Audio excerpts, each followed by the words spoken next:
Right, there's your title for today, Composites, and keywords and do now tasks. So pause the video to get those done.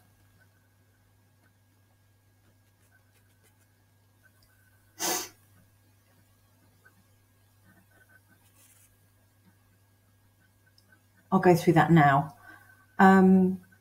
Properties you think materials would need for tennis rackets. Well, a tennis racket needs to be strong because there's a considerable amount of force that goes through a tennis racket when it's played, and also lightweight would be preferable for a tennis racket. So hopefully those are the properties you came up with: lightweight and very, very strong. So composites is part of this materials topic we've been doing for a while now. We've learned about lots of different types of materials and how scientists put materials together to change their properties, and composites is another example of that. So I'm going to show you a video about composites and their use in aeroplanes. So it's a few minutes long, but in particular look at what composite Dreamliner, this modern aeroplane, is made of and what the advantages are.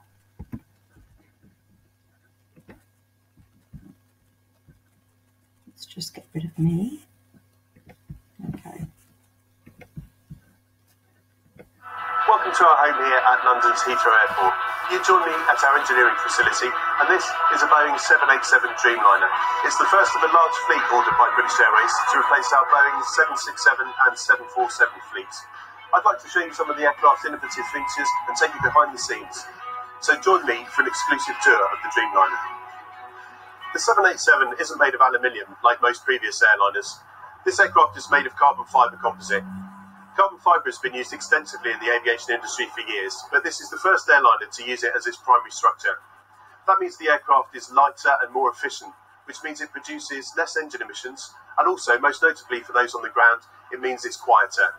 The aircraft is also what Boeing call a more electric aircraft. That means that systems that you would normally expect to be powered by hydraulics and bleed air for the engines are actually powered electrically. Until recently, it has been impossible to build an airliner wing like this. By selecting carbon fibre and using cutting-edge aerodynamic techniques, Boeing have built a wing which produces lift with less drag. It's also more flexible than before. This means that the aircraft is more comfortable for the passengers in the cabin, and also the wings bend up into a characteristic shallow U-shape when seen from the front in flight. Don't worry though, this is completely safe, and the wings are supposed to do that. The slats at the leading edge of the wing are high-lift devices which we use at the same time as the flaps on the back of the wing during takeoff and landing. On previous Boeing types, the anti-icing was provided by engine bleed air. On this aircraft, they're electrically heated. British Airways has selected Rolls-Royce to supply the engines for its Dreamliner fleet. This is a Rolls-Royce Trent 1000 engine built in England near Derby. It produces 69,000 pounds of thrust. The engine is a key part in every aircraft to make it efficient and quiet, and Rolls-Royce have worked extremely hard to introduce innovations to this engine to keep it quiet. One of the key features of the engine is this serration here on the back. That helps to mix the exhaust gases and reduces the noise produced by the exhaust stream. You can see that there's two distinct streams in the engine here.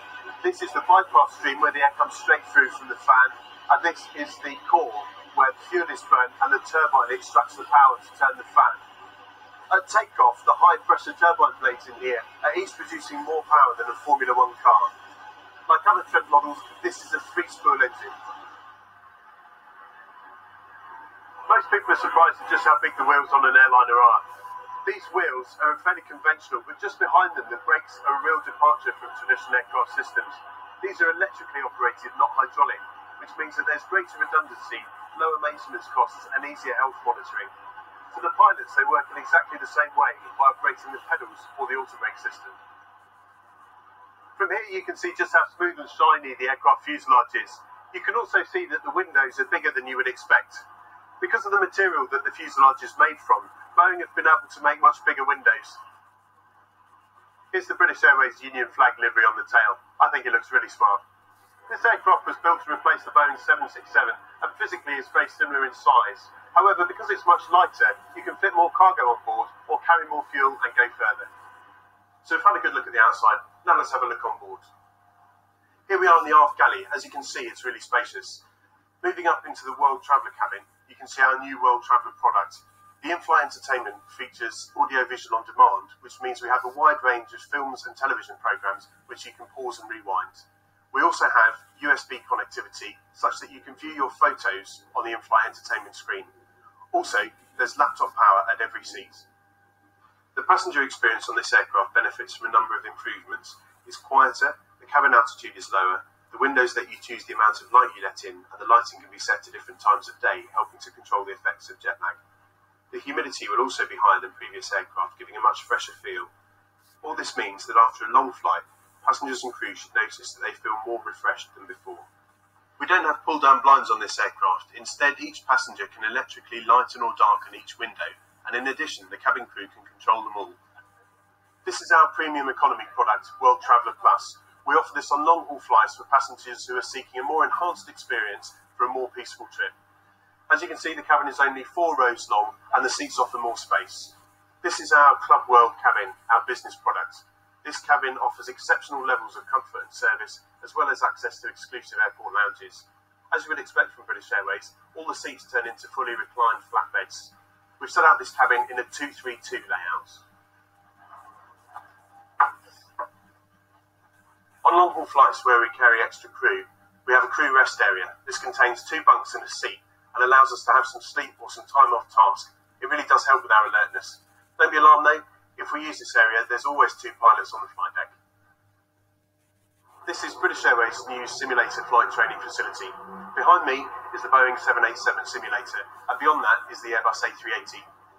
You can also see a movable wall, which will move up stage by stage as we bring each of British Airways simulators into this building.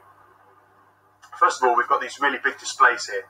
This one at the moment is set to a navigation display, and as you can see, it's much larger than you'd expect from a normal airliner. If I press this button here, it puts what we call the ICAS, or the Engine Indication and Crew Alerting System, onto this side, and the other side becomes the really big nav display. If I just put the ICAS over to the other side again for a moment, and I'll wind the range right down, you can see that we give it a few seconds, and the airfield map will appear on the navigational display. This is very useful for being able to taxi at complicated airports or for when the visibility is poor. On the bottom of the navigational display is what they call the vertical situation display. This shows us the flight path from the side, and it's very useful for terrain awareness and situational awareness. You can also see we have a head-up display here, which again helps with situational awareness, as it allows us to see outside the aeroplane, as well as see the information from the primary flying display, both at the same time. This is the electronic flight bag, or EFB, and it gives us a number of functions. We can use a technical logbook on this for the aircraft.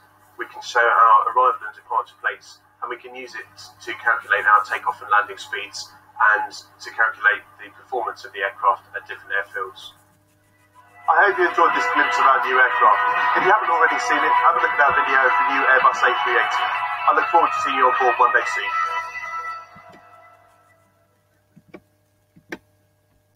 Okay, so I hope you enjoyed that. I'm trying to get my face back again.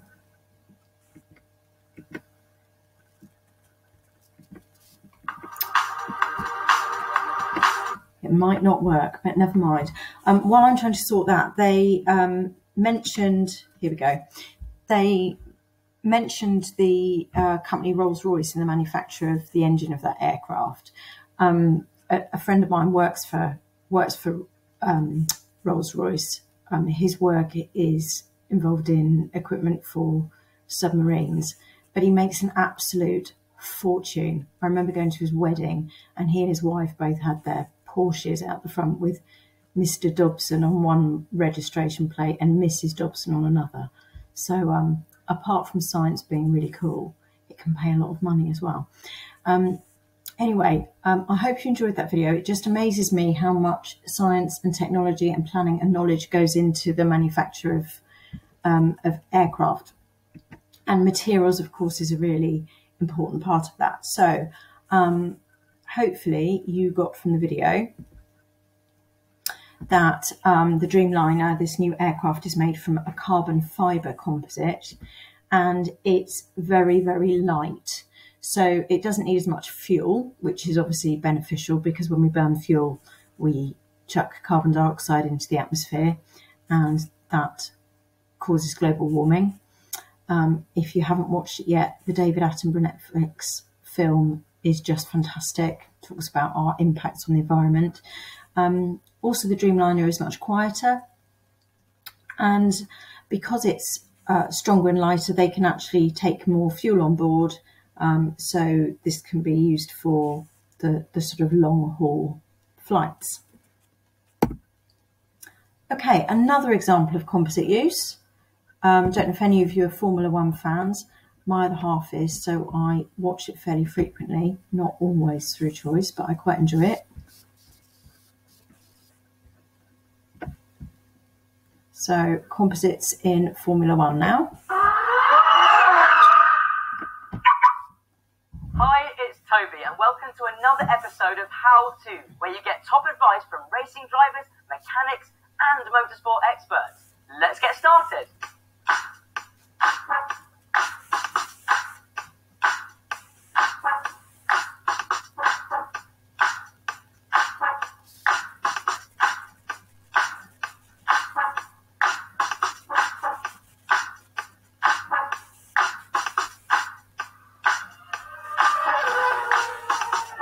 The composite, for us, is carbon fibre, but a composite could be a collection of any material. So if you take concrete, for example, concrete cement with stones in it, you don't get the properties of concrete from stones, you don't get the properties of concrete from cement. You bring the two together, and there you have a composite. Carbon fibre within Formula One is something that's been around for probably the last approaching 30 years.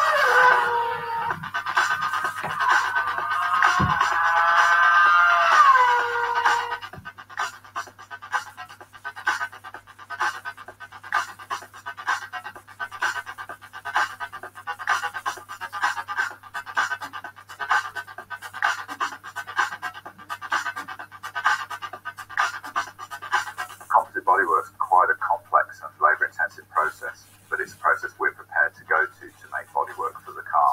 It starts off life in the technical office where the designers prepare designs, choose the shape of the bodywork they want. We have to manufacture patterns that we do on some of our larger machines here, and the patterns create almost a form, a shape, a copy of the shape that we want. And then we take that into our clean room where we lay up the layers of carbon fibre cloth. And that could be many layers, sometimes up to 100 layers. Once we've done that, we then seal all that together. We put it into a vacuum where we can suck all the air out and clamp the layers down. And then they're moved into our autoclaves, which could be considered a pressure cooker, where we cure the resin that's embedded in the carbon fibre cloth and put them under pressure at the same time to squeeze the layers together. Usually it's around about 180 degrees and up to about 7 atmospheres or 100 psi.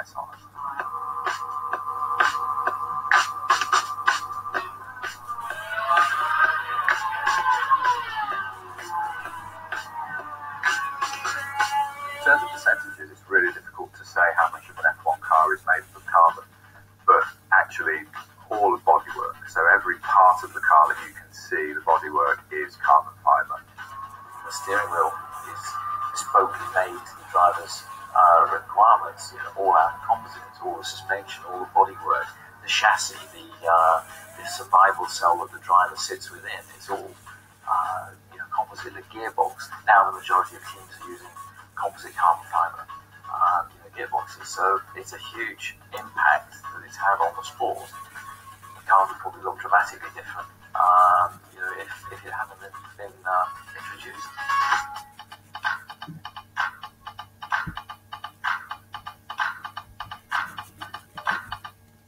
That's it for this week's How To's. Tell us what you think and comment below. And make sure you subscribe to Race World TV to get your weekly episode of How To. See you next week. Okay, so again, composites being used in Formula One, similar to the example of the aeroplane. The strength and lightness of carbon fibre, is what's really important in these cars. Obviously, a lighter car will go much faster than than a heavier car. And as you'll know, if you watch Formula One, you hear about, you know, Lewis Hamilton always winning his races at the moment, and the difference between the people who come first and the people who come fourth or fifth is often, you know, a fraction of a second. So any technological development that makes these cars more efficient is really, really important. Okay, so carbon fibre, these composites 3 times stronger than steel and 4 times lighter than steel. Some more examples of composites. So plywood, if you've got any fillings, that's a substance known amalgam, which is a composite of different metals. Could also be called an alloy. And then this might be something like fiberglass. So we always have fibres in a matrix. So fibres will be one material, the matrix will be made of another material, and what you end up with is a material that's got the properties of both. So this would be a good definition to write down. Video can be paused while you do that. So composite is any material made of at least 2 other materials.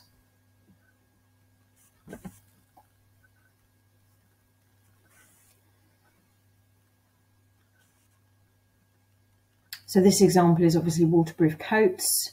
We've got layers of rubber mixed with cotton. And unlike when we make metal alloys, where what we're doing is usually just strengthening a metal by mixing it with something else, with composites, we end up with a material that's got the properties of both the materials that we start with. So rubber is waterproof, cotton is comfortable and cool, and when you put those 2 things together, you end up with a material that's got properties of both.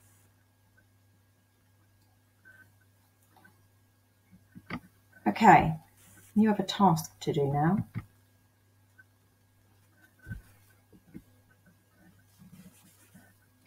So you are going to select materials to design your own imaginary composite to be used for either a football, a trampoline, or a bulletproof vest.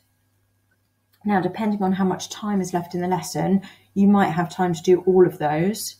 You might even have time to think of other objects or appliances and think about what you might use to design a composite for those. So your work needs to state the properties your item must have. So does it need to be light, strong, waterproof, etc.?